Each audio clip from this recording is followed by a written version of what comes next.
Only fucking problem is I got the heart of a woman.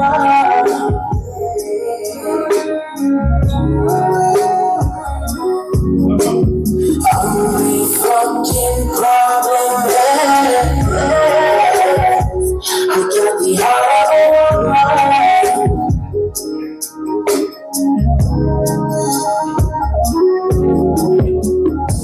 I let you in, but still you did me wrong. No, now I'm writing this song. I used to give her at this, but I don't. Why leave me the put my weight on my phone? All they fussing and fighting, all them nights you was hiding. Calling your phone and me crying. Deep down inside I was tired. Make sure you tell them hoes they can never be me. Matter of fact, they can have it, take your eyes back to the stream. Only fucking problem is I got the heart of a woman.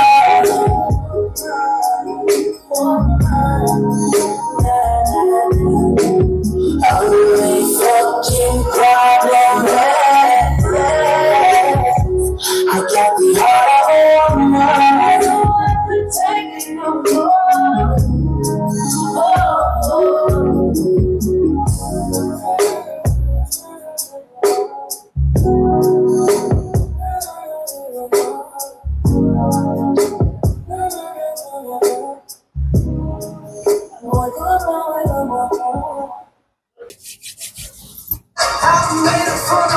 And I won't go back, that's why I do it for my city.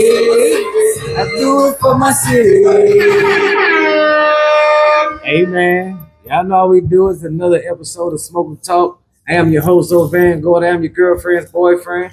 I hold it down for the motherfucking north side, west side, south side, the east side, 636 St. Charles. You know, all around this great city of ours, man. I do this shit for the culture each and every day, man, but especially on Mondays and Wednesdays, right? Because on Mondays and Wednesdays, we get to sit down with the culture, talk to them, hear the stories of how they started, where they come from, you know, all that good shit, man. And I enjoy my job, man. You know what I mean? Working for the culture, man. They got a lot of payouts in it, man. You know what I mean? You get a lot of hugs around the city and shit, shouts out and shit like that. And Smoking Talk, we just built this platform, right?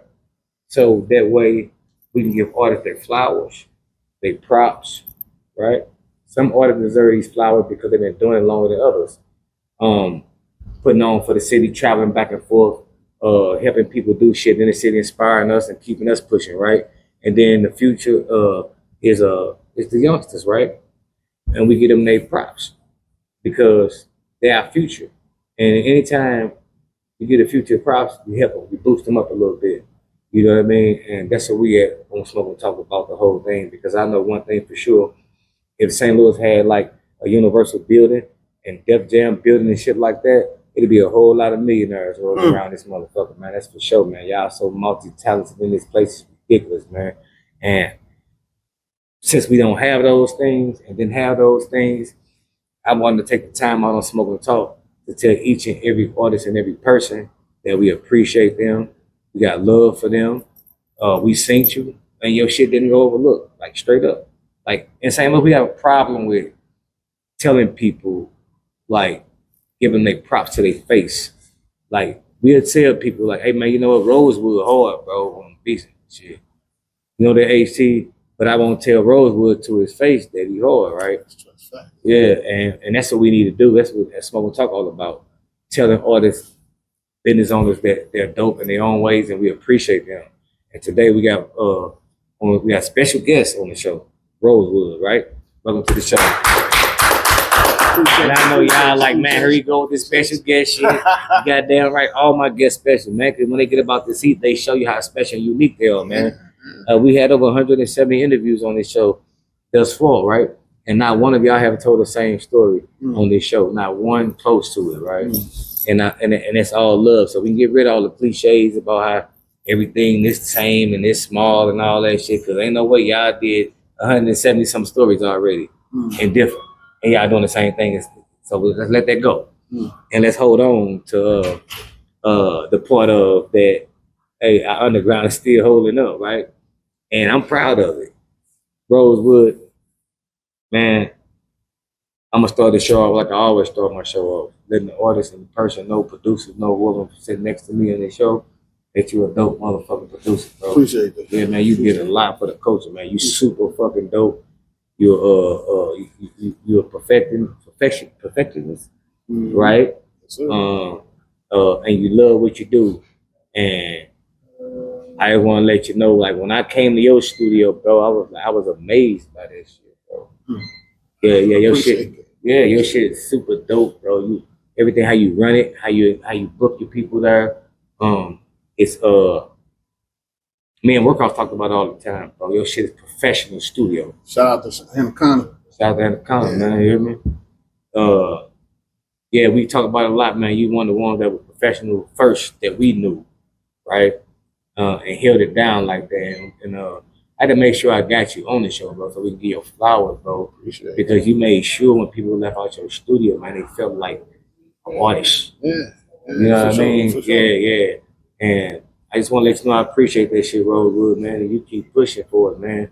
Yeah. Thank you for every single thing you have done, man, for this coach and this underground, man. Wow. Yeah. Never, ever have I heard that from nobody I work for. I appreciate that. Man. Man.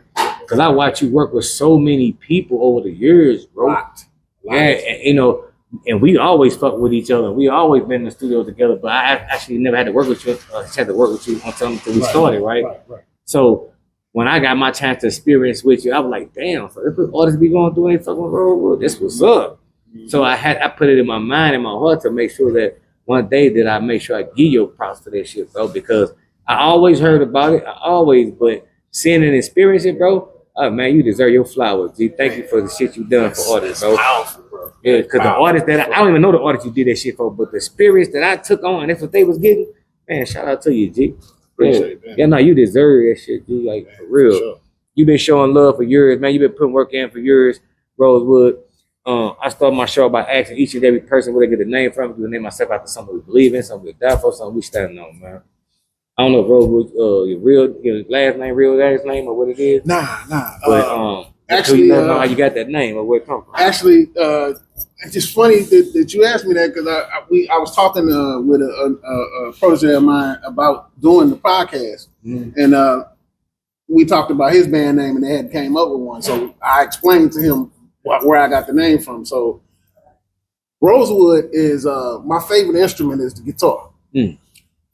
Most high-end, high-quality guitars, the fretboard is made with rosewood. It's the strongest, one of the strongest grades of wood that you can find. And I kind of came up back in the day when I was rapping for real. Yeah. You know, it was rosewood made from the strongest grade, made from the bloodline where the stars are made.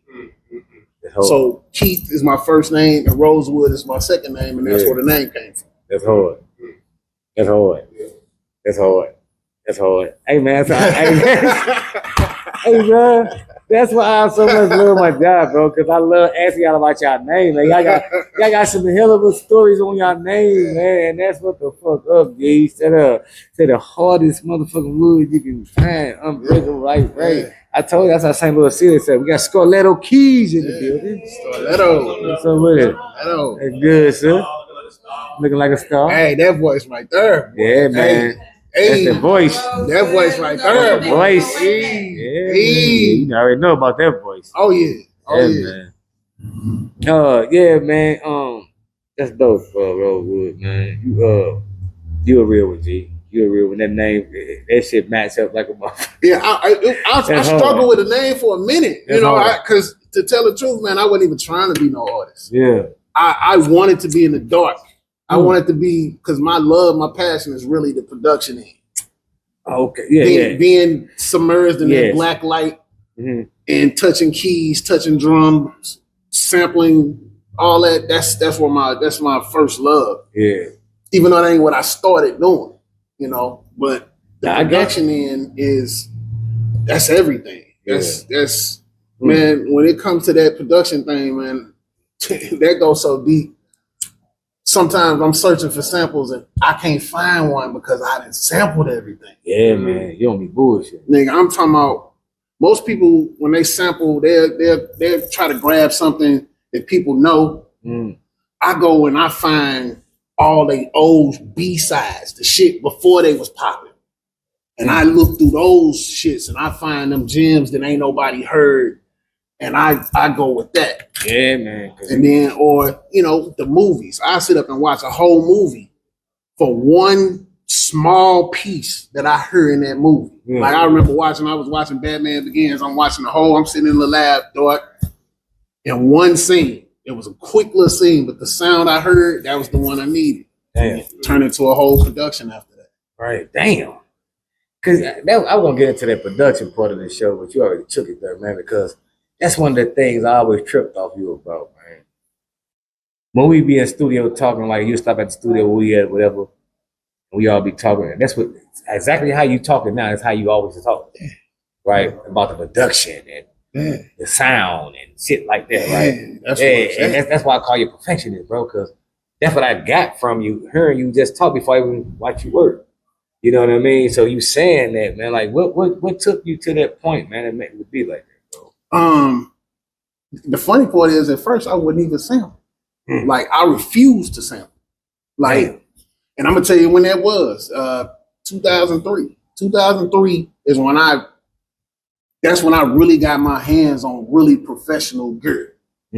I came up in the keyboard game. My first keyboard was the Korg 01W.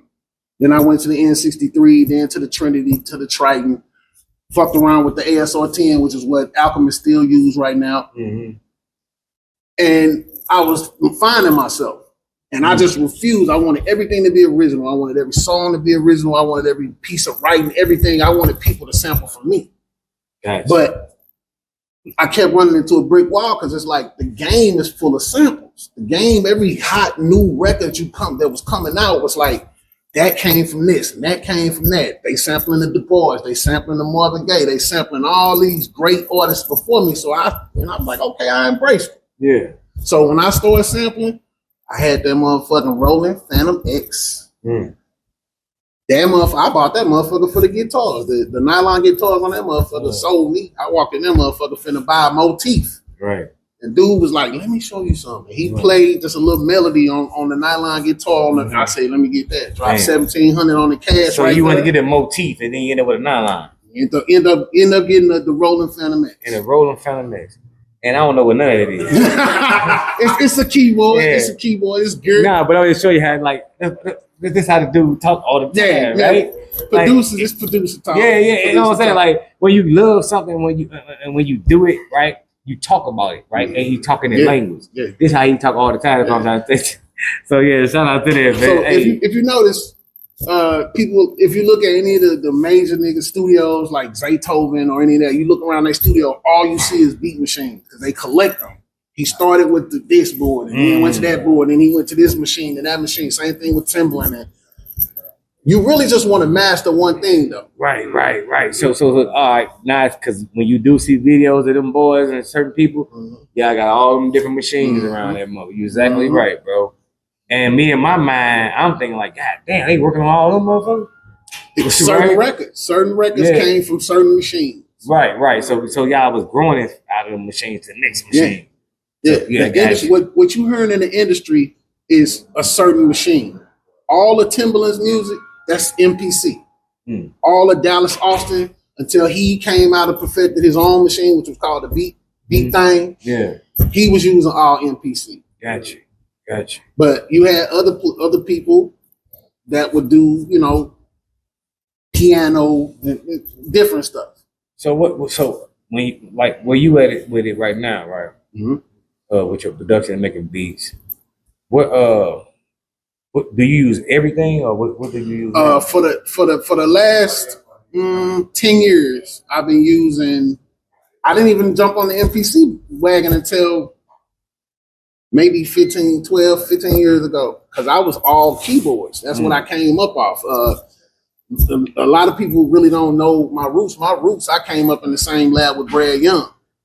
Oh, okay. Brad Young, he was in a group that I was in with Chucky Track Music. And we started with them. It was a studio out on Jennings Station Road is where I kind of cut my teeth. Gotcha. So out there, it was keyboards. But I kept seeing this MPC thing. Like, damn, this is where every record you heard coming on the radio is made with this particular instrument. Like, I don't know if you're familiar with Rodney Jerkins, but Rodney Jerkins do all the Lady Gaga stuff, Ray J and all them MPC. So I was like, shit, I gotta find out what this is. Right. So that lady working off of gotcha. Yeah, okay. So I started researching. Every piece of equipment I buy, I research it. And I look up who use it, how they use it, stuff like that. And I seen Drummer Boy using it, and I seen Babyface using it. And I was like, Yeah, Babyface is a hell of a producer. I went and copped the MPC Studio. And I've been rocking with that until I got the 2 now. What's the MP3 Studio? The MPC Studio is a portable MIDI controller. It's a controller. It don't have no keys, no sounds in it, but you connect it to the software because MPC used to be all outboard. Gotcha. But then they perfected the software, and it connects to the software for you to make the music, get the sounds and everything, and you plug keyboards and beat machines and shit up. It's like just a part of how you make the music. Gotcha. Okay. Gotcha. So all these things you're using now, right? Mm-hmm. And you're making these beats. What made you start making beats first off? Let's get that first. Making beats was when I used to listen to music. I guess I have to credit that to hip hop in general, because my very first exposure to hip hop was Herbie and Rakim. Yeah, shout out to them. So I'm a kid growing up in the inner city. I'm like, I don't even know what made me go get it. I literally got on the bus, went down to Camelot Music at the old at St. Louis Center. Yeah, damn. Went up to the St. Louis Center, walked in there. I liked the cover. The cover, was just him and him with the dollar signs. Paid in Full was the name of the album. I was like, I like that. Yeah. I copped it, took it to the crib, listened to that motherfucker from front to back over and over and over again. And I was listening to the rhythms, the beats, the way they was being put together, the samples, the drums he was using. And I fell in love with that shit. Damn. And from there, it was just loving all of I kind of was raised on early East Coast. Yeah. Yeah, a lot of people was. The MC Shan and the KRS-One and all that. Yeah. But then, West Coast thing. When NWA broke, it was like, you know what I mean? This gangster shit. Yeah. And I was running the streets heavy back then, so that kind of took over. Yeah. But again, the beats was just, it was something in me. So I didn't really touch my first beat till 1995. And that came in the form of an opportunity with Class Act Studios. Shout out to Chris Irvin. That's where I met Brad Young. That's where I met Chucky. That's where I met all of them. They was in a group called Name Plaza. Name Plaza? Yeah, so they was in a 4-man singing group. And I saw, and I told him, I gave him his flowers and told him, Brad Young, I saw him create a beat from nothing. And I was like, that's what I want to do. I saw he made a remix of, he sampled Nasty Girl, but he played it, the old Vanity 6 record. So you telling me that Brad Young that inspired you? Yeah, I told him that out of my own mouth. Brad Young is the reason why I make beats today. Shout out to Brad Young. Yeah, straight up. Shout out to Brad Young, man. I kind of grew up with him a little bit. Mm-hmm. Me and his cousins are best friends and shit. Sherelle and shit. Mm-hmm. And that's how I met him when he was young. We was younger then. He wasn't doing no music. We wasn't none of them very younger. But yeah, I met him when he was 17, and he was dope as fuck when I met him at 17. So, playing that shit. That shit. Shout out to Brad, man. So my first opportunity came there. And it was a fucked up opportunity because once I started going, Chris let me come to the studio by myself one night. And they left me in there. Left me in there with a whole setup. N63 the first time. I had dabbled on the 01, but this is my first time sitting with a real pro shit. I made 16 beats that night. Damn. And erased all 16 of them by mistake with the touch of one button. Damn. I meant to hit save and I hit delete, and I'm holding delete. Damn. Looking at it. Damn. When I let it go, they was gone. And all it did was it taught me right there, the music is in me. I can make all that shit again. I can make shit better than that. I never want beats to sound the same. Let this be its own entity. Let it be its own vibe. Let it be its own life. That's dope. That's dope. That's why I'm fucking with no buttons right now. Yeah, that motherfucker. I've been in the studio. I'm gonna hit that button right there. Yeah, that motherfucker. My heart was hurt that day. I bet, bro. But it grew me up real quick. Yeah, real quick. Because it made me hungry. I want to catch back up to that. I bet. And I mean, that ain't even the worst of what I done lost. You know what I'm saying? I was in a marriage where I had an ex-wife threw away 2 hard drives with over 4,000 tracks on them. Damn. 300 songs, 4,000 tracks. She threw them motherfuckers away like they weren't shit. Threw them away. Threw them away. Damn. What's wrong with that sister? She was that mad, man. It don't even matter. Because I done made 4,000 cents. I bet. But damn. Yeah, I got tracks I play right now and blow me away. Damn. Shit that I made 5-6 years ago, I play right now and be like, God damn, I made that. Yeah. Like, what was I on? Yeah, I remember being at your studio, boy, you playing them beats and shit, man. Like, you got some motherfucking real mean. You heard about 2% of what I got. I bet, man. That's it. Since you was at my spot. Nigga, when you done went through, made enough beats where you run out of sounds.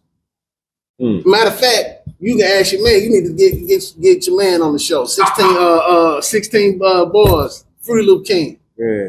That nigga just reloaded my shit. Damn. Nigga, I done used every sound I got. I hit that nigga. Dropped all that shit. Yeah, he man, I got a whole new arsenal of shit to just fuck up. I don't even fuck with Fruity Loops. Nigga gave me the Fruity Loops program for nothing. That boy, that real, man. And the funny part about it is I met him at my old studio when he first started. Wow. They was paying for a session.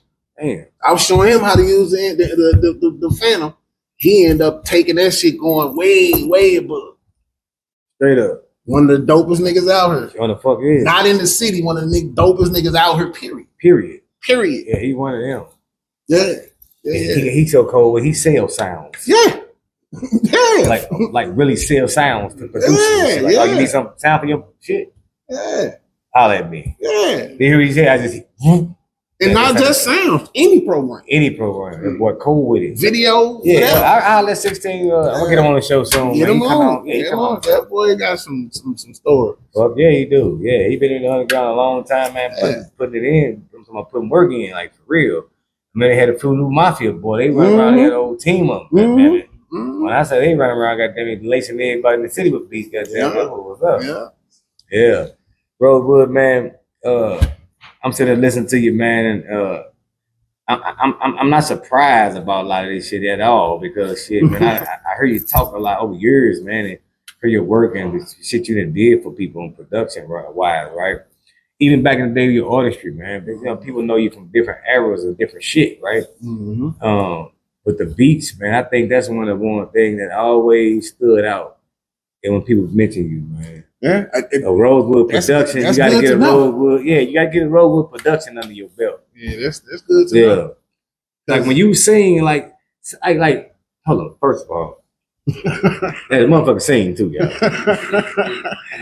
Yeah, he got a couple jams I listened to. I ran his YouTube, but we got a couple jams he put out. Yeah, you know what I mean? That I really fuck with, right? Yeah. Dropping them off. Yeah, dropping tons of them off. Yeah, this I call him Nature Boy. Let me say that. Yeah, he be singing. The boy love the women, man. The boy love the women, man. Yeah. He catered to the women, man. All these shows, all that type of shit, man. He should be always on it, man. So I got to give the brothers props on that, man. And I can understand why, man. I didn't know you had song at first and shit, right?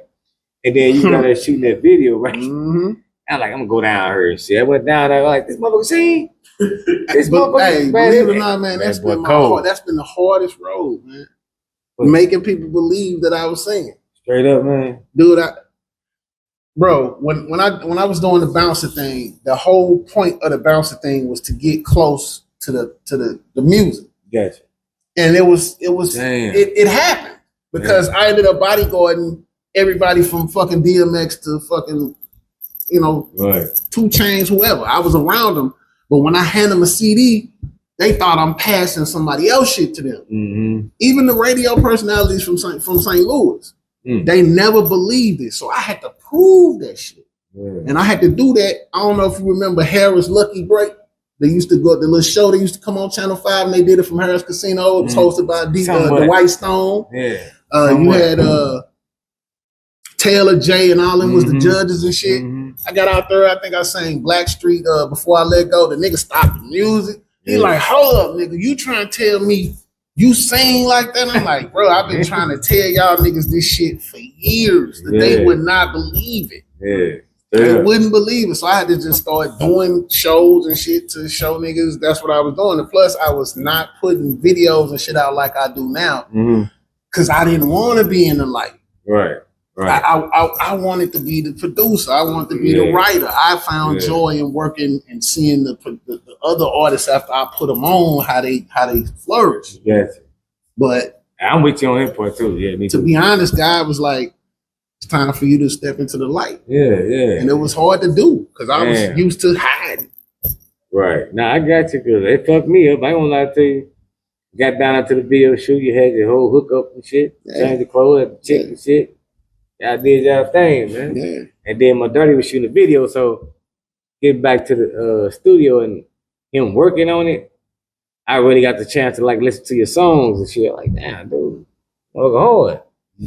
So once the video went out, shit, I was on it. I was checking you out like a motherfucker, bro. Like it was just so surprising that you straight up saying. I always get there. Were you started singing it? Like the singing was first. It was first. I started singing at 7. Damn. I started recording myself at 7.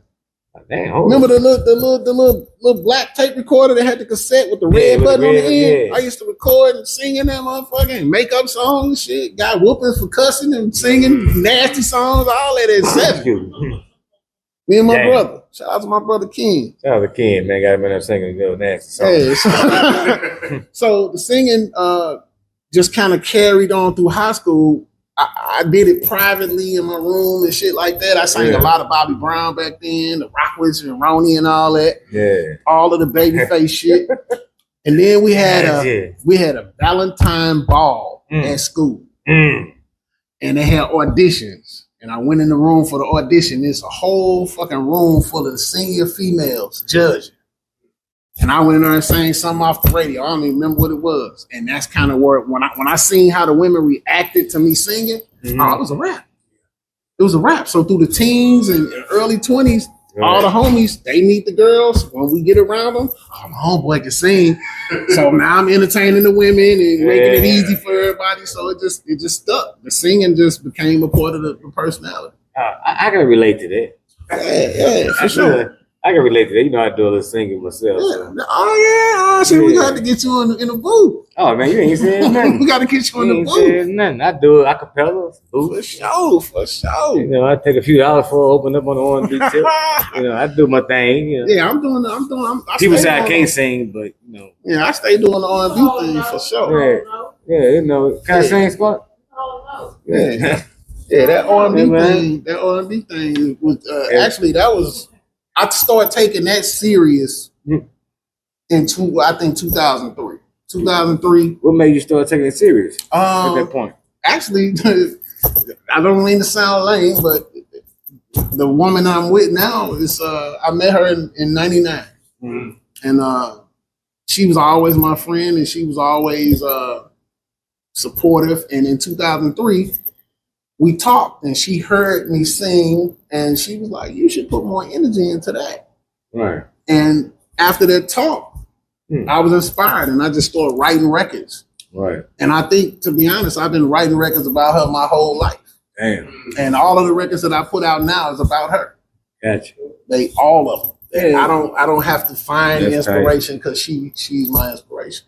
Yeah, I met my lady when we was 14 and 15. And I sang to her every day, and she tell me I can't sing. Ain't that a bitch? Wow. My story ain't turn out nothing like yours. I make up my own song for and shit, everything. Yeah, so stop saying that stupid ass shit. Yeah, my current single is literally about her. It's called Sweet Freak. Sweet Freak. It's basically just, if you listen to the lyrics, the title would imply that it's something nasty, but it's more so talking about how, you know, you get that one that's all of that shit that you wanted the other ones to be that they wasn't. It just so happens she's the best lover I've ever come across, and that's kind of giving her flowers for being that. Oh, okay, that's hard. Right. So I did my first remake this year, Deep Inside an Old Ready for the World record. Remade that very first remake ever because I really don't like working on other people's songs or whatnot. You said what's it called? Deep Inside by Ready for the World. Man, all your music freaky in the motherfucker. Yeah. I got Deep Inside. I Don't Stop. That's the Next clitoris song. I Don't Stop. I Don't Stop is the clitoris song. It's just a whole 2 verses about different ways. God damn, you know, man. click, My boy, you know, different shit, you know, slow man. About sex in the car, you know. Yeah, that's what R&B is, you know what I'm saying? Women like to listen to it and get close. So you got a song called Slow? Yeah. And it's about sex in the car? Sex in the car. Sex in the truck. Sex in the truck. Yeah, man. But it's all love though. I mean, I feel that though. The love, the I think none of the songs are just about random sex. It's sex with a significant person. Because the best sex is when you feeling that person. Yeah, for sure. No, you can have some drunk. She got a big booty sex, and it's just that night. Yeah, that night. But that one who know that shit you like, that's sweet love. Yeah. So we making records about that shit. We gonna keep making records about that shit. See, I know I should have been an R&B singer. The way you describing it. Yeah, that's how I see it. Even the vibes when you making them. Right. From the first chord. The beauty of chords, man. That's why I used to wouldn't sample, because when you play chords, you playing what your heart is feeling. You're playing them certain notes that touch you a certain way, and they bring out certain lyrics. Gotcha. They bring out certain melodies, and you just walk with that. You just walk with that shit, and that shit be hella sweet. Yeah. I'm talking about. Yeah, I got a lot of projects I'm working on. Now, see, that's why I love artists. That's why I got quiet. So, because I love to hear the artistry in the artist, right? And what I mean by that part is like how you just describe how you make music. Yeah. You got a love of your life, and she is the core of your writing. Absolutely. And that's what artistry about. And to prove the point, I tried to make music in other relationships. I technically would make the song. I know the notes. I know what I'm trying to accomplish. Right. But I never fell in love with those records because it didn't come from a place deep down. Right. It was just technical. Yes. Once me and her, she bring it out. Yeah. Right. I'm talking that might be soul tied and what call it your soulmate. Yeah, I've been on her for 26 years. Y'all been in love 26 years now? Nope. We got together last year. Both of us that went through marriages with other people, saw other lives with other people, and just periodically we would see each other at different places and always had that endearment for each other. Gotcha. But last year, both of us was at that place where you ain't tied to nothing, I ain't tied to nothing, and that's tied down. I ain't gonna lie, I went at her hard. As you should. I went at her hard, like I want you. Yeah, that's how I go. I mean, she resisted because it was so strong. Yeah. And you don't want to fuck up the friendship, and fuck that. I want your ass. I want you. Period. I'm on the ledge. I'm ready to take it. Take this chance. I'm gonna got a glider. I'm gonna glide. God damn it. Fuck that. It's a chance. God damn it. I ain't never glide. So I feel that, bro, man. Ain't nothing like love, man. Like real shit. We talk about love all the time, man. And it's one of the conquerors of the world, man. It is the conqueror of the world, right? And that's real shit, man. So being in love is a beautiful thing. People that's in love, man, keep being in love, man. Hey, man, you fall out of love and get out here thinking you finna be in love again. That shit over with. Nah. There ain't no love out here like that no more. She know if it wasn't her, I was done. I was done with that whole thing. Yeah, the whole love thing. Yeah, if it wasn't her, it wasn't nobody. Because I just keep thinking about the part about the R&B. Like, I probably done played myself not being an R&B singer. Nah, you ain't playing no self, because if you got You it, think I still can do it? you can always do that. So you can get too old to rap. Yeah. Because Why? everybody gonna shit. Everybody gonna keep, the youngest gonna keep shitting on. No, man. But I will say, from a business standpoint, there is a market that's wide open. It's called adult contemporary hip hop. It's for people who's 30, 35 and up, who grew up on hip hop, but we not listening to the shit that they coming with now. This shit. I don't want to throw nobody under the bus. No, everybody ain't bad. You got some guys that's that's younger that's doing it. You like your Polo G's, and you like your J. Cole's and Kendrick Lamar's and them type of guys, but you got a lot of saturated shit out here that just anybody, because they can, is putting shit out. Gotcha. So again, I don't never like to throw nobody name on the bus and say they shit whack, but we all know it's some shit that's whack. See, this is why I would like everything you said. I don't never knock nobody, I understand it, but only thing I'm gonna say about that part, what you said, right? About the rapper, they get too old for it, right? I'm gonna disagree with you, okay, right? Respectfully, right? As men, we gotta learn how to disagree without being disagreeable. Oh yeah. And I'm gonna say that because I'm saying it to say this: Willie Nelson still selling out arenas. Dolly Parton, true, still selling out arenas. That's true. You know what I mean? I'm just like all these rock bands, all these different, the Eagles, the Who. Yeah, like right. But this is the only genre of music that they tell you that it's an age limit. That's true. And I disagree with that. You know what I mean? Actually, I'm saying I was speaking from the perspective of me rapping. No, I understand what I'm not knocking that. Now everybody got their limits. Let me clean that up, because I'm working with guys right now. Yeah. For that lane. Yeah. Yeah, we're working right now with Sauce Gang. Sauce Gang just dropped on one of my samples, Biggie samples. He did a joint called Heat. And he got a record called what is it? He say I'm too old to rap or something like that. But it's a bunch of people that I'm working for just exclusively because they've been doing it. The only problem with them, a lot of them be like halfway.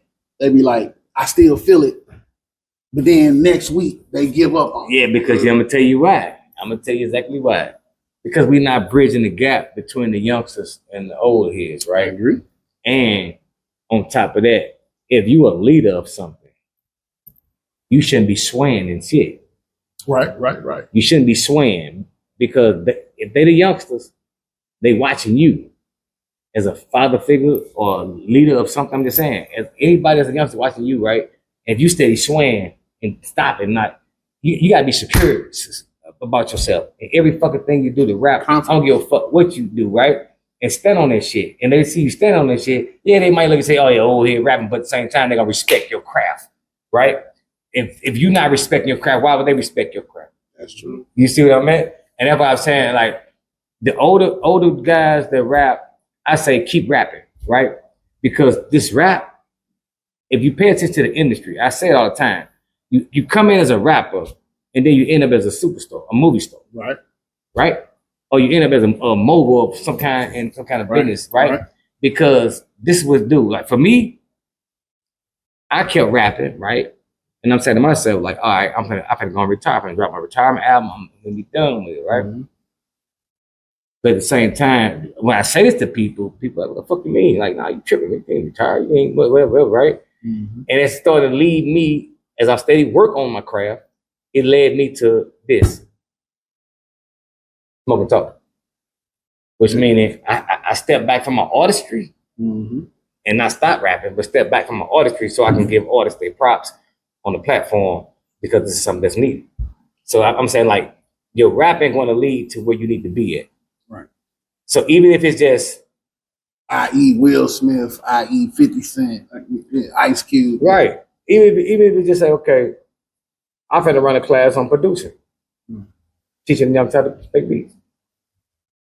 Even if, like, you know what I'm saying? Like, this is what us older artists around the city need to be on, showing the way how to do it, because they have no way of knowing how to do it. And then here we is, we'll call them stupid. How you gonna call somebody stupid if we ain't never showed them how to do it? I mean, you got them instances, but you also got instances where you can't tell, young nigga. Nah, it ain't about telling them. It's about showing them. It's some of them don't. I trust. I try. No, I ask for people's kids. Like, hey, where your son at? What your son doing right now? How old is he? What he do? See, they don't never follow up. It's cool. What I mean by doing it is when people actually really do it. And I know you probably do your thing. About you. No, I'm just saying, like, right. Just say we take this building, right? And we take this building and say, Rosewood, we finna do a movement where we do artist development here, and artists is welcome to come here and learn, right? Okay. And artists start coming here and learning, and we start working with artists, getting them out here beats, putting their music out the right way, and they start blowing up in the city and outside the city, right? Okay. All right. What's going to happen if the artists we pushing, people outside going to come in here? Yeah. Because they want to blow up too, right? Right. But they know when they enter that door, it's rules and regulations that come with this. Right. That's what I mean by showing them. Right. See, it ain't about like, motherfucker, you wrong. You need to learn something, young motherfucker. Like, nah, they don't got that. See, you can't be approaching nobody. Don't got no male figure in their life. They ain't got no father. So what the fuck you don't walk up and hollering at them for? They don't, what the fuck? They don't know nothing about that. See, they don't know nothing about that. So it's the way we approach them now. And the way we approach them now is what we do.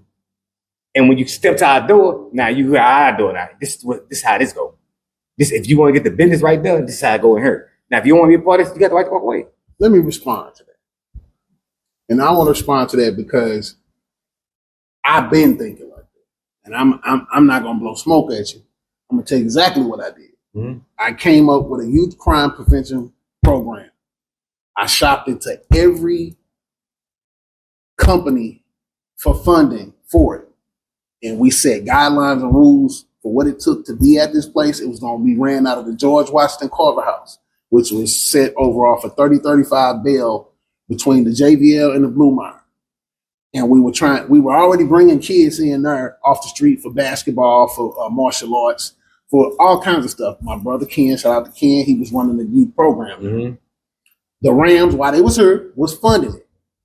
When they left, they stopped funding. Mm-hmm.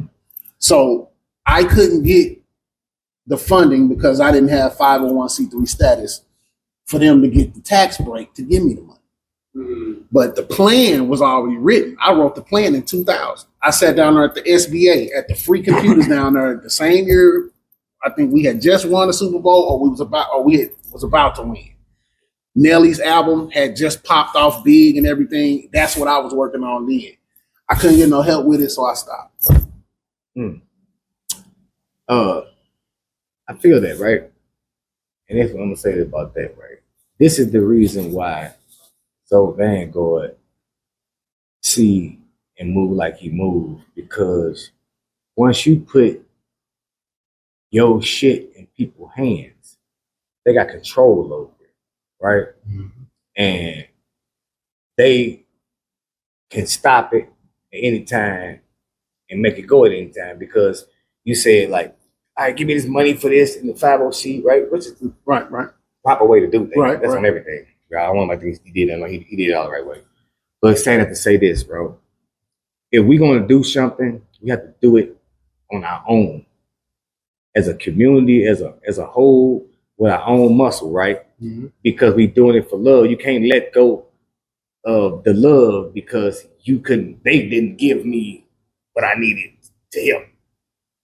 So I believe in starting shit from the ground up with next to nothing but love, because love gonna carry it on. So I'm saying that to say, like, me, if I would have started that program, I would have did it.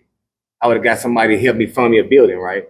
And I would have just like had it in there and then just had board games or some shit, like, until people donate me some money. I'm just saying, like, this is the way I would have did it, keep people from it not happening. Because I just told a friend of mine, right now today, if somebody come and say, if Revoke or MTV say, hey, Zo Vanguard, we love what you're doing, Smoke and Talk, right? But we want to put you on the show on MTV, but it ain't Smoke and Talk. But you $1 million, whatever. All right, cool. So I tell him, I need somebody right here, right now, with me, learning this, right? Because why the fuck would I be a fake motherfucker to just let all this go? I say I got love for the underground. I'm doing it for the people. And then somebody come give me a fucking show and then Smoke and Talk shut down. It shouldn't be that way. It should be somebody sitting here ready in my seat, right here, doing the same exact thing. You understand what I'm saying? And this is what I mean by building your own, right? Because when I first started, I never advertised the front of the store. None of that. I used to be just this red wall. I ain't have nothing. Because I want the culture to know that I'm doing it for the love. I could have easily put it over there in front of there and made it look like $1 million and attract all attention, you know, all that old shit. I could easily did that, but I'm not doing it for that. You got to do it for the love and show people that you really about what you're talking about. Be about who you say you are by building it from your motherfucking hands up, because people gonna always have an excuse for it not to happen. And we gonna help the youth. We gotta help the youth. Like when you was doing your thing, people should have helped you. Even though, like when you first got it started, and the Ram was helping you when they took the money away, we should have had a whole community of people helping funding that, right? We should have. No, I'm serious. Like we should, but us not binding together on certain aspects of things, like the music underground. We are powerful together in the underground. We can keep things open. We can keep things going. We can make things happen for each other. But we got to realize one thing, man. We're on the same team when it comes to certain things. That's all I'm saying. And I'm saying all to say, bro, when you build something, do it from the heart.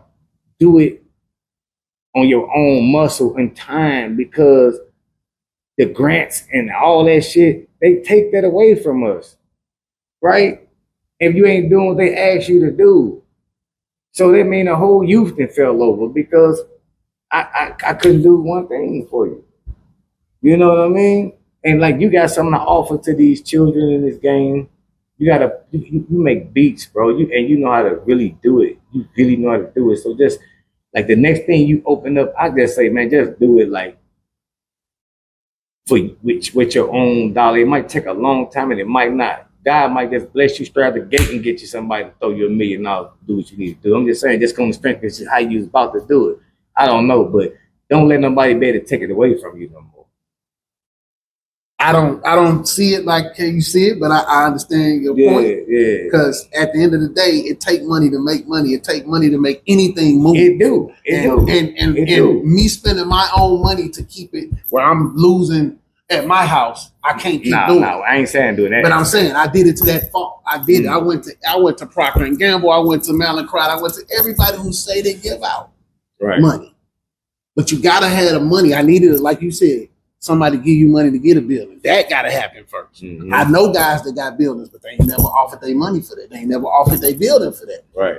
Because I can love it, but I gotta have somebody with me that love it, that got some money. Right. Every story gotta start with a seed. Some money, a money seed somewhere. That seed is what I be on right there. I start cultivating from that point. Yeah. I'm telling you, bro. That's how I see, like I cultivate from that point. We have these beautiful ideas, bro, and that's what God bless us with, right? This was my way to get people, kids like me, out of the streets. Because I was taken out of the streets by the George Washington Carver House. Mm-hmm. They provided a place where I could go that wasn't in my hood. Gotcha. They got me into martial arts. I ended up going to the Olympics and all kind of shit like that. It got me out of the hood. Yes. They wasn't seeing me in the hood because I'm at a tournament in Pacific. I'm at a tournament in Jeffco. But they were spending the money. They taking us all these places. Right. But when you go and you say, "Hey, I'm doing this," I took that business plan. I wrote that plan myself. I was proud of it. My heart was in it. You're supposed to be damn right. And I was like, "Hey, look what I'm trying to do." And they was like, "If it didn't make money, they don't want to see it." Right.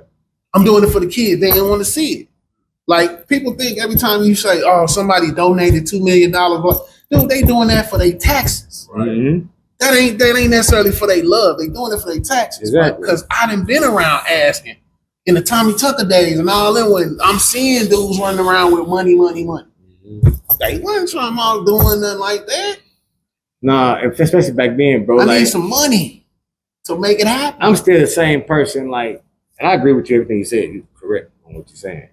I'm the same person, like, when I see the news come on, they be talking about, like, we open up another center for kids to play basketball and shit, keep them off the streets and shit, right? I look at that like this. On the streets, right? It's separated, right? Mm-hmm. With games, sets, or whatever, right? Mm-hmm. Bam. It's teams out there, right? Mm-hmm. You taking these kids and put them right back in the environment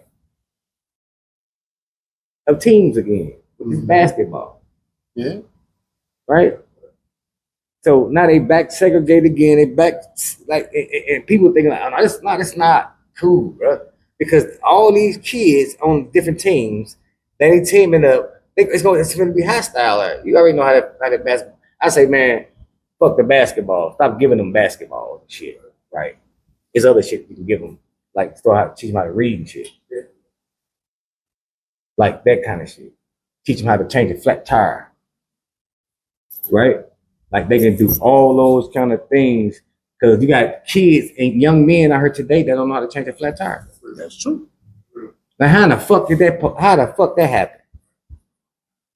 See what I'm saying? Like they still want to get motherfucking basketballs and shit. I'm just like, this motherfucker 5'3", man. Nah, he motherfucker ain't gonna get tall, man. Nah, fuck all that.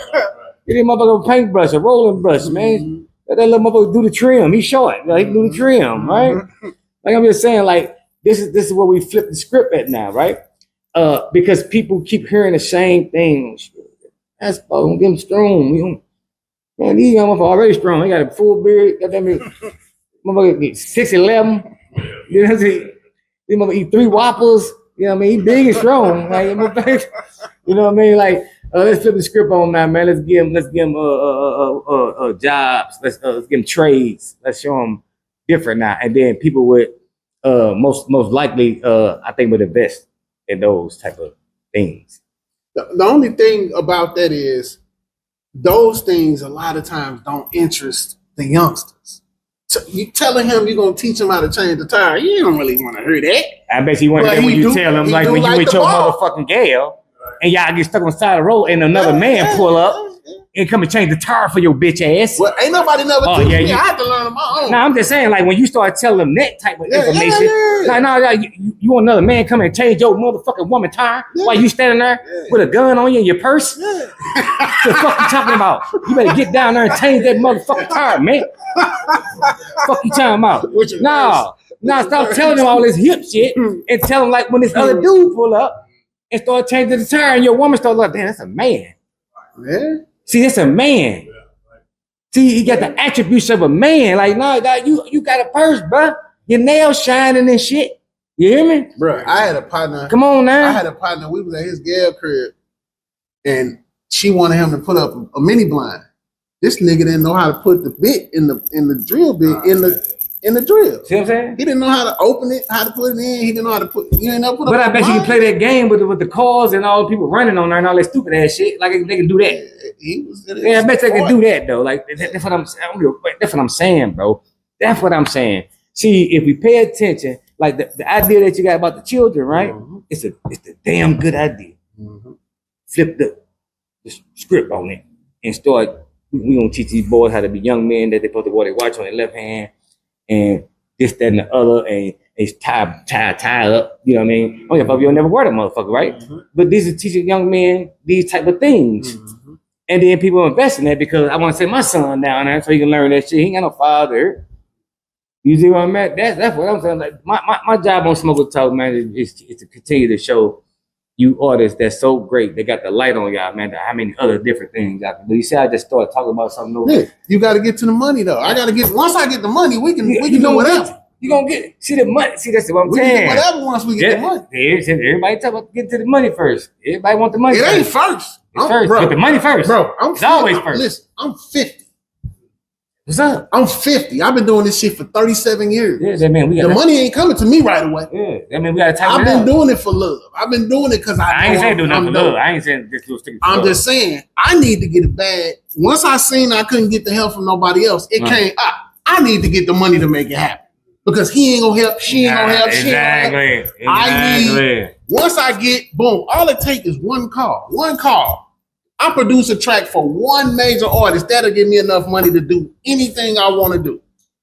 And to be keeping 100, the only reason you ain't seen me out there is because I didn't turn down deals to be an artist. You can't sign Keith Rosewood. You can only sign Rosewood Beats as an entity. And you got to give me a budget for 4 artists. I'm a label. If you're not giving a label, they ain't give a label deals no more. Okay. Until they give a label, they ain't talking to me. I done been to Atlanta sitting in there. I done been approached at the big table with the contract and all that, and I done turned that shit down more than once. What you turning down for? You talking about, I'm in your studio. I'm gonna give it to you, the whole story. I go to Atlanta. Artist by the name of Jomel Reese. Say, hey, go to ATL with us. And I'm like, I ain't got no bread to just go to ATL like that. He's like, all you need is like $75 like gas, we'll take turns driving. I was like, I just paid some bills. Next day, I sell a beat. I call him back. I got some change now. We drive down there. We from St. Louis, so we skeptical shit. We done seen so much motherfucking bullshit come out of niggas' mouth. Man. But we get down there, and it's the real shit. Like, this the real motherfucking shit. These motherfuckers put us up in the big loft and everything in Roswell, Georgia, a couple miles from downtown Atlanta. Like, all right. Next morning, we go to the studio. We walk in, they got all the bells and whistles. I sit down, I'm looking at the equipment. He walk in like, can you get something going? Nigga, I hooked my laptop to that motherfucker. I had that bitch rocking for 2 straight days, no sleep. They sent running people in with Red Bulls to me. Everybody who's anybody coming in that room. I'm meeting all kind of motherfuckers. They like, damn, who made, I got headphones on. They talking. I whip up a beat, put that motherfucker on. Whole room like, who did that? And they like, old boy Strap from Travis Porter in the room. With 2 Chainz engineer. With John Bud that own Billboard Studios in Atlanta. All them in the room. I done turned Atlanta out. Next morning, they catch me getting off the elevator. That's how they take me down the long hallway to the motherfucking big long table. He sit here, the other nigga sit at the long. He pull out the contract. We ain't gonna beat around the bush. We think you an absolute monster. We want to make you our guy. We want to build a studio in St. Louis and fly you back and forth between St. Louis and Atlanta to run both our studios. This is where the problem came. I said, so what about compensation? We'll talk about the money later, is what he told me. What job do you get offered and they don't talk about money? Yeah, right. The fuck you mean? Start from get your badge and all that. Yeah. So I left it there. I ain't tell them no right there. I just let the conversation die. I go in the other room with the niggas I came down with. I'm like, they just tried to sign me in another room. They's like, nah, blah, blah, blah. So it turned into a whole thing. These motherfuckers will stay for another couple of days. How much it cost to stay for another couple of days? No, we ain't finna do that. Either you doing the deal or you not doing the deal. And that's where I left that shit. I left that motherfucker with them motherfuckers ringing my phone off the hook. Where you at? Where you at? Where you at? So while they in there, I got up and matter of fact, shout out, I don't even know the dude's name. 2 Chainz engineer, white boy. He working on my laptop, recording another group. It was a bunch of artists. I'm showing these motherfuckers the whole O'Shea, the Dark Secret was in the room from St. Louis, the DJ, the radio personality. I got this song working, that song. I'm putting these group. Damn, what is the name of that group? Sonny Metcalf. I know you know Sonny. He got a group down there. I got the young boys going in there. I'm writing the song on the fly, giving them their notes, the whole. Now I'm giving them the whole repertoire. When I got up, I was like, tell your boy I'm done. I done 16 hours straight, and I ain't made no money. He took him to the side, told him, Rose, what's going on? What's going on? Like, bro, I just, I ain't feeling what's going on. Because me and him had already talked one-on-one. He was supposed to bring Jeezy, the young Chinese chick that had won America's Got Talent. And B.O.B. was supposed to come in and sit down so I could shop tracks. I was going to split the tracks with the cost that I was charging them, 50-50. I was charging $40,000 a track. He was like, you just skip to the front of the line because ain't nobody else offering me that. But once he seen me do all of this shit with them, then this other group come in, I made a beat on the spot. He was like, oh, we want to just. So he want to make me an in-house producer. And I was like, no. You cut my market value. Then he offered me $1,500 a week. You want to pay me like a regular job? Yeah. While I'm making beats for Jeezy, making beats for motherfucking B.O.B. This one Airplanes was popping. Man. I'm like, nah, bro, I can't do it. So people be like, oh, he's still doing it. Nigga, I'm still doing it because I'm dope as a motherfucker and I'm better than I ever was. Right. When they give me the deal that I want, I already know the artist I'm coming for from her and every other city. I'm on movie time. My camera is where my passion at right now.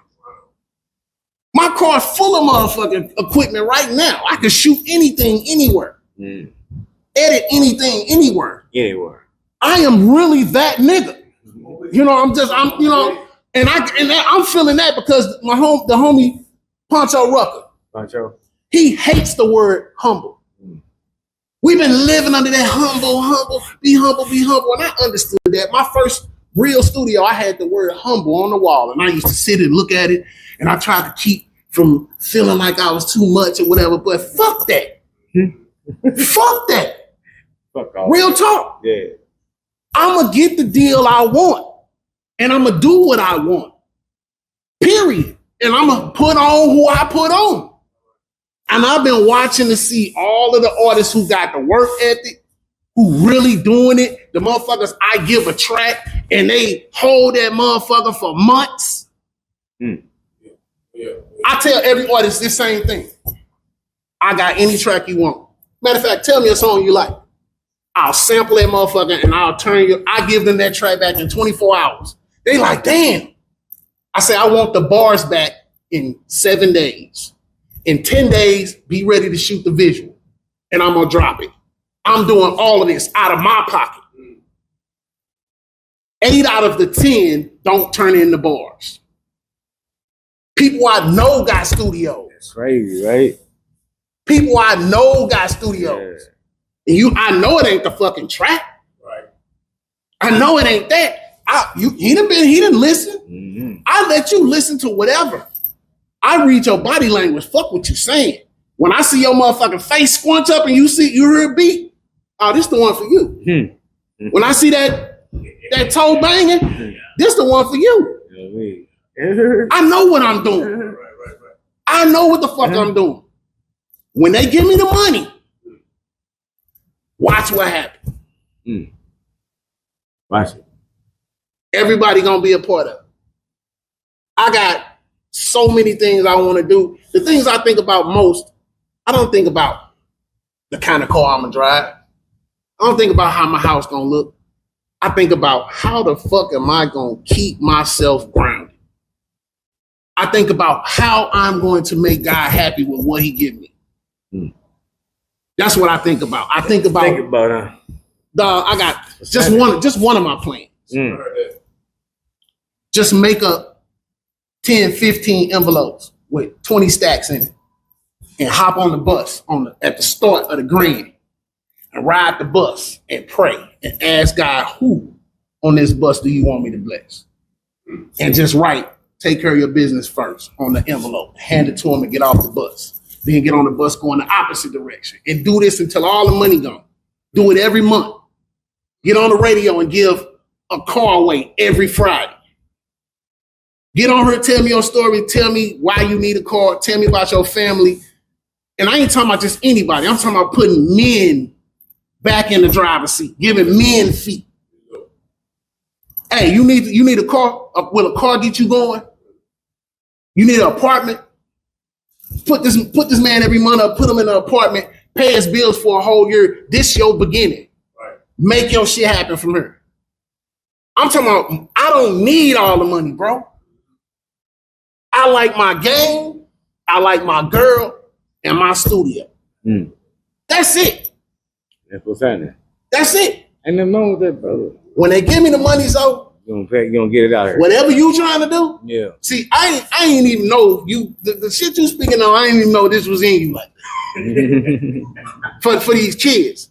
So you would be a person I could delegate and say, "Her, this is a budget for this. Yeah. Whatever you need to do with these young guys, do that." Yeah, I want to do that with kids, man. I fuck with them. Yeah, do that with them. I fuck with them, man. This is how I'm gonna keep my finances in order tax wise, because all my money that I got to pay to make my taxes right go to this organization. Right. When they give me the money, bro, it's up. I done been. Somebody asked me, "What did you get out of going to Atlanta and flexing like that and didn't get no money?" I said, I found out in the mix of all the big wigs and all of the motherfuckers, there's somebody, I'm fucking dope. That's what I found out. The confidence. Yeah. That was the confidence that gave me in 2000. That's a hell of a payment. In 2017, God told me, I want you to go to Los Angeles. And I was like, how am I gonna do that? Get some money from wherever you can. I sold pistols. Before I got on the bus to go to Las Vegas, I met a nigga in the Walmart shopping mall and sold him my last 1911 45 caliber, $250 cash to make up $1,500, and I hopped on that bus on faith. I thought I had a place to stay when I got out there. Got out there, shit fell short. This is when I first. I can't do that. I went out there. Yeah. What I thought I had to stay, I didn't have it. And I ain't gonna even say why, because I know why he did what he did. He lied to me, but I know why he lied to me. So that's my family. Love them. Don't even matter. This is when I first seen the Marathon clothing store when Nip shit was first getting built. I walked past that motherfucker with a motherfucking luggage, a motherfucking rolling luggage joint. And I love telling this story because it's the realest shit ever. Niggas don't like to be real, but I'm on. I can't remember the street, but from where I was at, in between the buildings, I can look and see the Hollywood building, the Hollywood sign that's up on the hill. I'm sitting there looking at this bitch. And out of nowhere, a dude just walked up and say, "Don't be stagnant. Make something happen." And I looked at this nigga like, "Who the fuck is you? And how you know what's in my head?" Right. He walk away. I go, it's like a convenience store, and it's like a laundromat connected. I walk in. This is when I stopped smoking cigarettes. I walk in that motherfucker and say, "Let me get a pack of Newport short." That motherfucker say 10.05. Yes. And I say, "Ooh, wee." I paid for them motherfuckers, and I knew that's my last pack. So I smoke a square and I go sit inside the laundromat because my place to stay done fell through. And I'm like, what the fuck I'm gonna do? I'm in LA now. Why that's happening? Now keep in mind, I'm from St. Louis. Yeah, so I'm representing. I got the red polo on. I got the red St. Louis cap on. But guess what? I'm on a 60 set. Yeah, man. This Nip Nim set. Right. Niggas pull right up to the motherfucking laundromat. Two niggas go in the store and the other nigga walk in the store and say, "Where you from?" I say, "St. Louis." He look at my bag, he look up. He say, "We don't fuck with the hat around here." I took that motherfucker off and dropped it in the trash can and say, "No disrespect." Nigga, I'm in your town. I ain't got no burner on me. Hey, that's crazy. Man. What the fuck I'm gonna do? Play tough? Oh, nigga, I can wear my hat and get my motherfucking ass laid down right there? Right. Nah. Right. No disrespect, nigga. Right. He didn't expect me to say that, so he was like, he kind of bagged off and he went in the store with the other niggas. So they come out together and they looking at me, they get in the whip, they go off. I'm knowing. God spoke to me. Yeah. Leave right now. Got up and started walking down the street the other way, saw a barbershop, went in there, started getting my haircut. This is where I call, shout out to motherfucking 007. Yeah. I called Rhythm Green first. He didn't pick up. I'm like, damn, he bullshit. I say, damn, Double O out here. Call Double O. She like, what's up? I'm like, man, I'm out here in LA. She like, LA what? And I can't remember the name of the street, but I read off the name of the street. And she like, shit, I'm right around the corner. Man, she swooped right up on me. Picked me up. I say, by that time, Rhythm hit my phone back. Doug Green. Doug is also from the old WBMS from Sodan, the center and shit, Sonny Metcalf. Yeah. He like, damn, you here for real? I'm like, yeah. Cause he think I'm bullshitting, cause niggas always be bullshit. Niggas like, nah. I'm like, nah, nigga, I'm here. She drove me an hour and a half to him out in Mopar.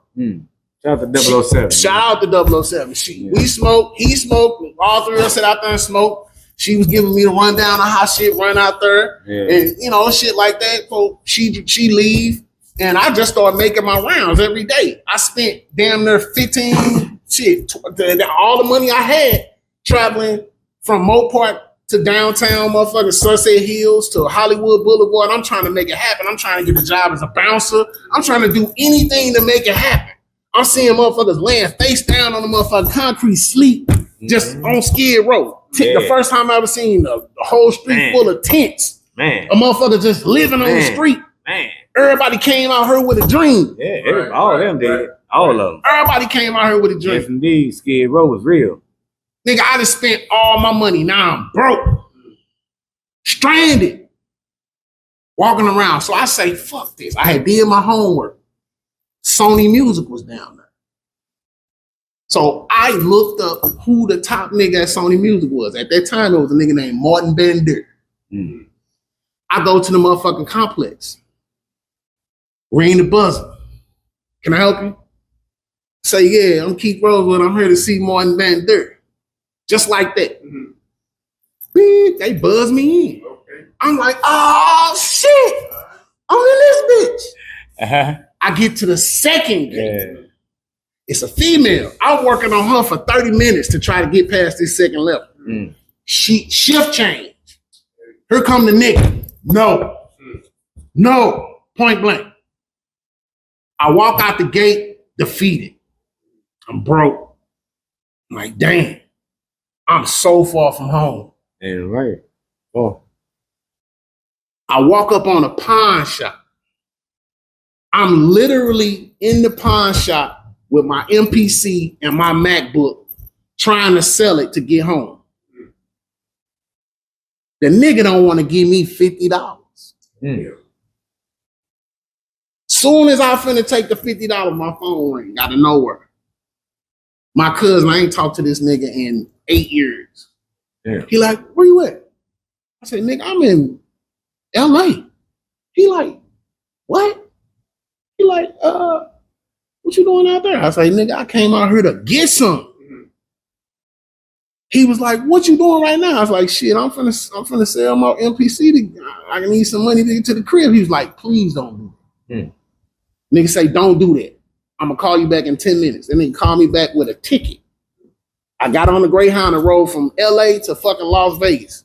Stayed out there for 2 weeks. Every morning, this nigga woke up with an itinerary. We going to studios, shopping tracks every fucking day. He doing all this.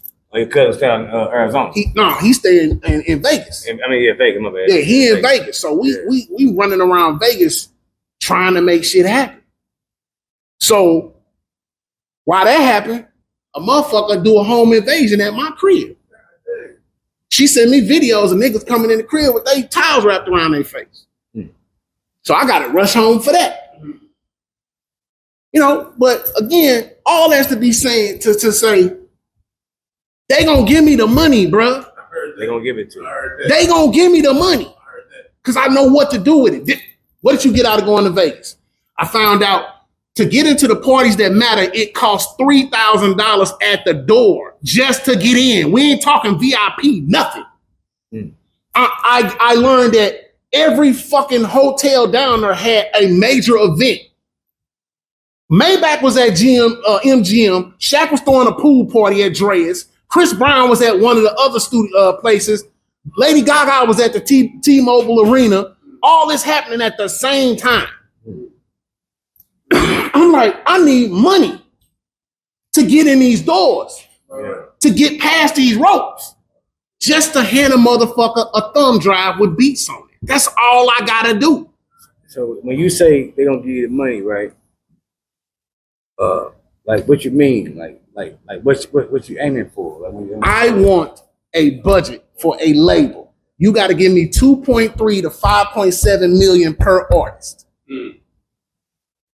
Per. My deal got to be at least 45 to 60 million dollars for my label. Yes. The same deal that motherfucking Dolph and Key Glock got. They offered Dolph 22 million and he turned it down. And he said, why did you turn it down? Because I knew we would make more than that. He said, Key Glock, how much we at now? He said about 65 million. See, when you know you got some, I'm the brain. I can make anything happen. You can give me an artist that ain't got no talent and I can make them into something. I done it. I done wrote for girls. I done wrote for groups. I done wrote for niggas. I done wrote for old people, short people, gospel, fucking R&B. It don't matter. I am that nigga. You own it. They gonna give me the money. And I'm gonna turn, just like what you said, all that shit you were saying about the acts coming out of her. I know who the dope motherfuckers is here. Yeah, man. I know who they is. I'm telling you, they out here too, boy. And right now, they might not. The problem is nobody wants to be told nothing. Everybody making their own, trying to make their own noise, and when everybody's trying to paddle different directions, the boat ain't gonna float. Yeah, right. You gotta look at a motherfucker and say, hey, that motherfucker right there know which way we should be going. Mm-hmm. Let's paddle with him and we can get somewhere. And I ain't saying that because I'm the one that want the power. I'm the one with the experience. I'm the motherfucker that done been in the trenches walking around here doing it. Is you gonna follow a motherfucker into a fight who done fought before or a motherfucker who done talked about fighting? I done been in all these cities. I done been in the big rooms with these motherfuckers who try to make you feel like I ain't got to do nothing you say. I'm the talent. Where record labels at right now? Motherfucking Universal and cut so many jobs over the last fucking 10 years, dude. They don't even use A&R no more. Mm-hmm. There's no use for it. YouTube is the A&R. Exactly. The industry is in the streets now. SoundCloud is the A&R. Mm-hmm. We control this industry. Period. The talent. The talent. Flat out. The talent. Period. So with $60 million, you plan on making back? Bruh, I got so many stories. I don't even know if we got enough time. Real quick. Don't do it real quick before we get out of there. Midwest Aerial and Equipment is a Fortune 500 company that my ex-wife used to work for. I knew him from Christmas parties, the whole nine. I drafted a plan for $1.1 million. That's what I asked him for. Sat down in the meeting with him. CEO standing up and the CFO holding my plan. He like, man, he reminds me of us. They company went through 48 banks and got turned down until the last bank said yes. They just sold a company. At the time that I was doing this meeting with them, they sold that company for $56 million, split it 4 ways.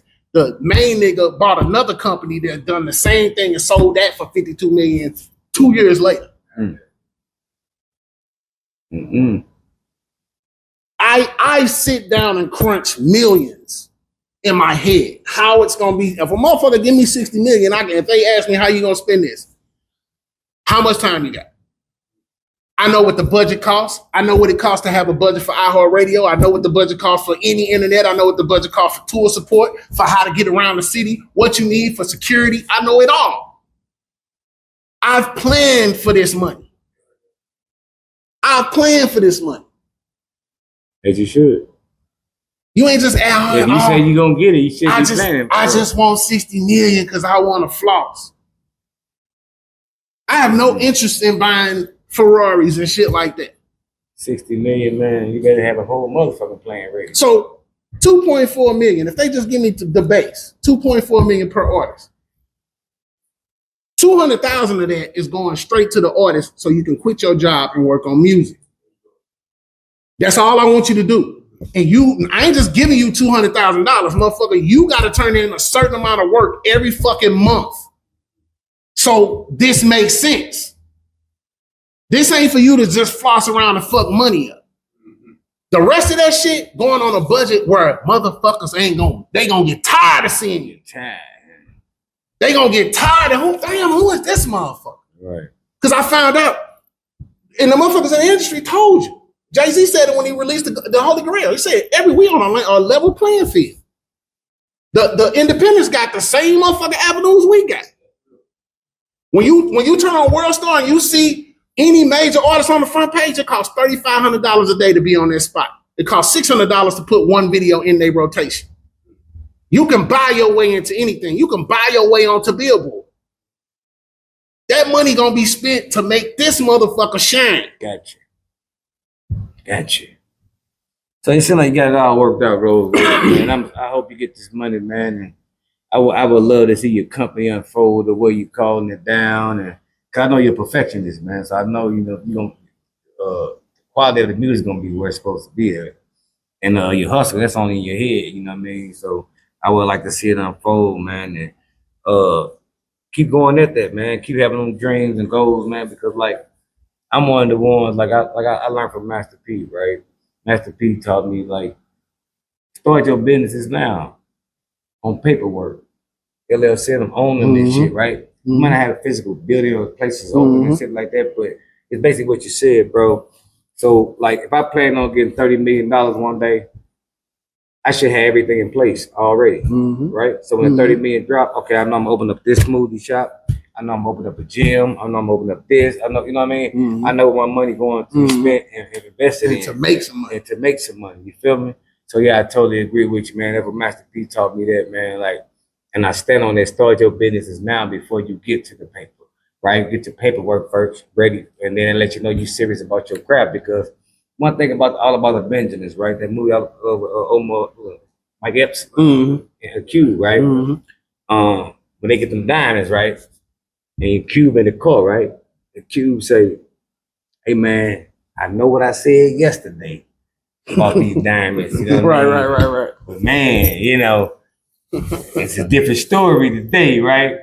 And that's how it is with life, right? If your shit ain't set in order, what up, Neil? And you ain't got shit in place like that, what up, B? By the time you get the paper, you don't know what to do with it because you ain't got nothing in order. You gonna go to floss and buy cars, buying bottles or whatever else you want to do. So I totally agree with you on that, man. That's what's up, man. Thanks for the gym on that, though. Give us a little insight on that. And the confidence of believing in yourself, man. That's one thing you have to do every day in your life. Like believe in your motherfucking self to the fullest extent, first and foremost. And I teach that to everybody, man, that I come in contact with. Like straight up believe in yourself, man. Because when it started every morning when you wake up and you go in the mirror, right? That's the motherfucker right there that you got to get right. Because when you get yourself right and you learn how to love yourself, you know how to treat yourself, right?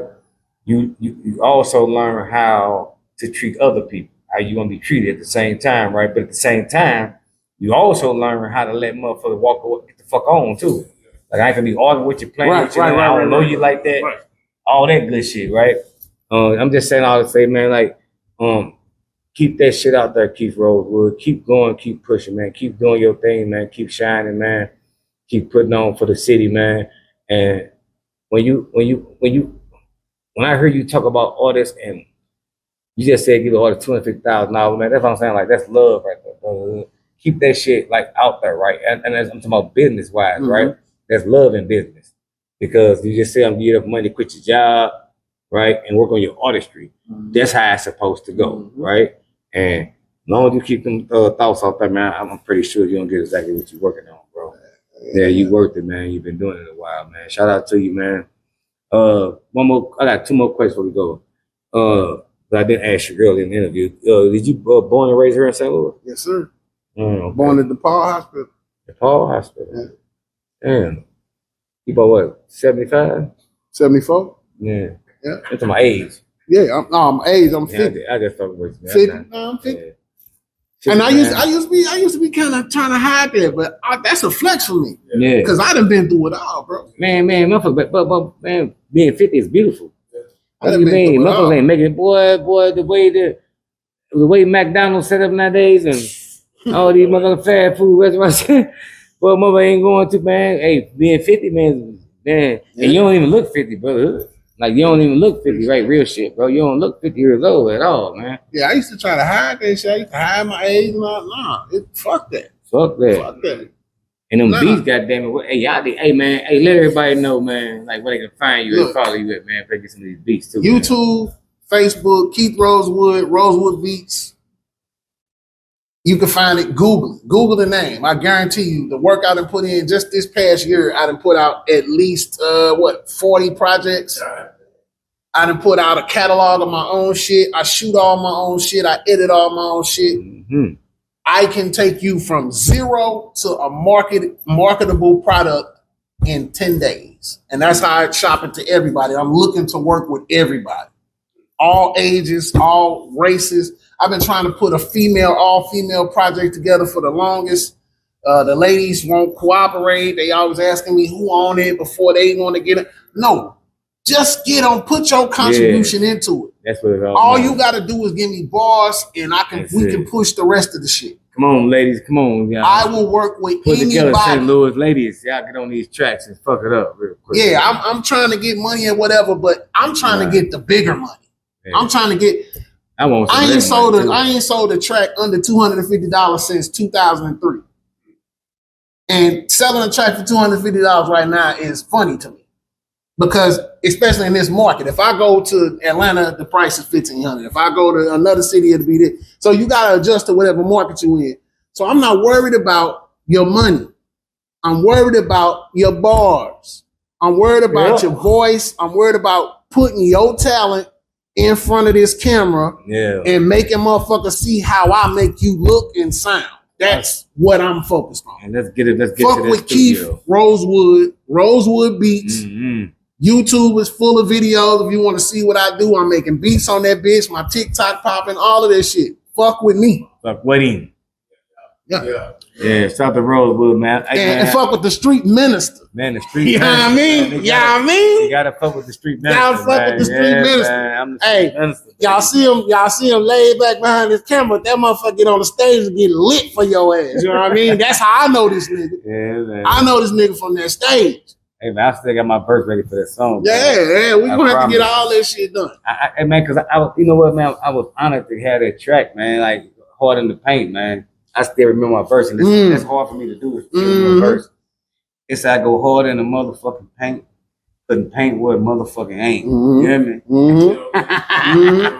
And that was 3.5 on our way to the blunt. I said on our way to the bank with a 3.5 in the blunt and it stank. You hear me? Yeah, that motherfucker. I'm ready, man. We got some shit. I'm working on a new studio. I've been working out of Utopia lately. And I'm gonna tell you something else, man. That every time I see them, man, I think about you. Every time I see them fucking lights, everybody got in their house now. You're the first person I've ever seen with that shit. Like way back then, right? I remember coming. This motherfucking studio looked like a goddamn spaceship. Yeah. I'm like, what? Which one you talking about? You talking about the one over at? No, not the one I came to last time. You wasn't there then. You talking about the one that was off in Northwood? Yeah, I think it was there. Yeah. That was my man. I missed that place so much, man. That was my first crib by myself. Not attached to no female or nothing like that. Yeah. It was all me. That whole house was a studio. The whole house. My living room and dining room was just a studio when you first walk in there. That motherfucker like a spaceship up in that motherfucker. And it just was such a blessing to wake up and walk out of my bedroom and just walk into the element and start creating there. All right. And I miss that shit so much, man. Yo, that's hard, right now, this is the first time I done broke my studio down to move to another. I'm looking for a spot to set up in. So I've been working out of Utopia Studios. I set up in there and get shit done. I set up in there. Utopia Studio before you walk in here. Yeah, Utopia it's a nice place to get you some space if you need some space or shit like that. They got tons of rooms in there you can rent out. The spot, look, the spot that I rent out in there, I think I spent like $30 an hour, and you can buy a monthly block and shit like that. Yeah, we rent the studio. Yeah, I set up my video studio in there, break that down, set up my recording studio in the same room, shit like that, man. That's a nice little. Yeah, I got love. But I'm just so used to having my own shit, my own land. Rosewood, man, it was a pleasure having you out here, man, doing your thing, man. You one of the motherfucking veterans in the game around St. Louis, man. Been doing your thing, traveling around this country, making sure the city look good and sound good, and we appreciate you, dude. Yeah, keep going, keep pushing, man. Anything you need me to do, man, I got you, man. I can help promote certain things on the show for you, man. Or whatever you got going, man. I just bring that camera out, get some events going and shit. I just try to make sure they're the right type of events. Yeah, well, I'm planning on now doing the 1 year anniversary of Smoke Talk. So everybody been on the show. I'm trying to get everybody to come out. That'd be dope. Yeah. Everybody come out, perform, eat, shit, talk shit. You know what I mean? And you want to film it. You know what I mean? I want to film it and do some shit with it, man. Because 1 year, I've been catering to the underground with Smoke Talk. And I love for you to be a part of that, man. We're saying that to say this. Once you come sit at the table, you're a part of the family. So you always want to come back. We film on Mondays and Wednesdays. I do 2 shows a day, but I know you was coming today. I ain't do 2 of them today. Okay. I appreciate it. Oh, yeah, for sure, bro. Yeah, the platform is much appreciated, man. Much appreciated. Right on, brother. And that's what I'm glad you said that, man, because people been hitting me up, man, and saying that to me, bro. Like, they've been thanking me for the platform and, like, saying how good like we doing down here and they fucking with us in the culture and I really appreciate that shit. I swear to God. Yeah, my girl asked me, she was like, well, have you done anything before? And I took on your page. I'm like, shit, look, it's all my fucking interviews on there. He's doing this shit. You know what I'm saying? And I didn't say it to her, but I was thinking, Drink Champs, they tried it before and they stopped because he wasn't getting the buzz he wanted. And the light-skinned, bald-headed nigga that be on there with him, he said, let's try one more time. And the motherfucker, you got one of the top podcasts in the game right now. Man. So it start from, like you said, it start from nothing. Yeah, it start from nothing, like, bro. And touch bases on what you were saying with the paperwork. In 2003, I incorporated my first company. Yeah. I didn't have nothing, but I went through the steps to find out what it took, and I did it. Same way with getting copyrights done. Motherfuckers not be doing copyrights and all kind of shit like that. But it's ways to get it. This is a great platform. Yeah, appreciate that, bro. I swear to God on everything. And I do it for the city, man, because I know y'all got so much great talent, man. Y'all so dope, man. Y'all got so much fucking sauce here, man. I feel like shout out to Timothy. I just want to make a platform for when they look for talent, they can find it here. And when the world look at St. Louis, I want to look at this platform and look at y'all. Yeah. And see how dope y'all are, bro. I believe in y'all wholeheartedly in this city, bro. Everything I love. With that being said, brotherhood, everybody that come on the show, I ask them the same questions. There's no wrong answer to the question at all. I'm gonna ask you the same thing. Do you prefer love or do you prefer loyalty? Loyalty. Shout out to loyalty. And I'll tell you why. Loyalty is a person making a choice to choose you. People that love you will do shit to you because they know you love them and you won't hurt them. They'll take advantage of you. They'll fuck your shit up. Oh, I'm sorry, cuz. I'm sorry, bro. I'm sorry. Loyalty, motherfuckers like, nah, they respect you too much to fuck something up. Yep. Because when you love somebody, you'll hurt them, but when you're loyal to them, it'll never happen. Straight up. And I do know one thing for sure, that love is the conqueror of the world. But love been played with so much in this day and time that people don't trust it when they hear it no more. You got to show them. So that's why I say loyalty will introduce love back into the world, because love and loyalty is the same thing. That's why I say there's no wrong answer to it. Right. They should go hand in hand. They do go hand in hand, but the word been played with so much. Right. Yeah, been played. See, people treat love like a noun, right? Person, place, or a thing. Yeah. That's what they playing with, they treat it like a noun. And they switch the definition around when they want to. Yeah, they playing with love like it's a noun. Person, place, or a thing, right? And then I tell people all the time like this before we go, like, you can keep playing with love all you want to, man. I've seen a few people in my lifetime that play with love and they ain't never seen the sense. So with that being said, I'm your host, fan, call me your girlfriend, boyfriend. Hold it down for the motherfucking north side, south side, west side, east side, 636 St. Charles, motherfucking Oklahoma, Kansas City, California, man, the whole motherfucker, all the underground that been accepting me at the motherfucking city, man. I got number love for y'all, man. I swear to God, man, I do it for the underground. Yeah. That's what I'm talking about, man. I see y'all motherfuckers next Monday? Yeah, Monday, right? Yeah, Monday. Hey, you know what? This is the one show, man. Y'all keep going, man. Keep pushing. Stay motivated, man. Keep Rosewood. Thank you, brother. Sure. We appreciate everything you did for the city. For sure. Yes. See y'all next time, man. See you next time, man. Keep your heads up and keep your thoughts higher.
Just for you, all this wine ain't just for you.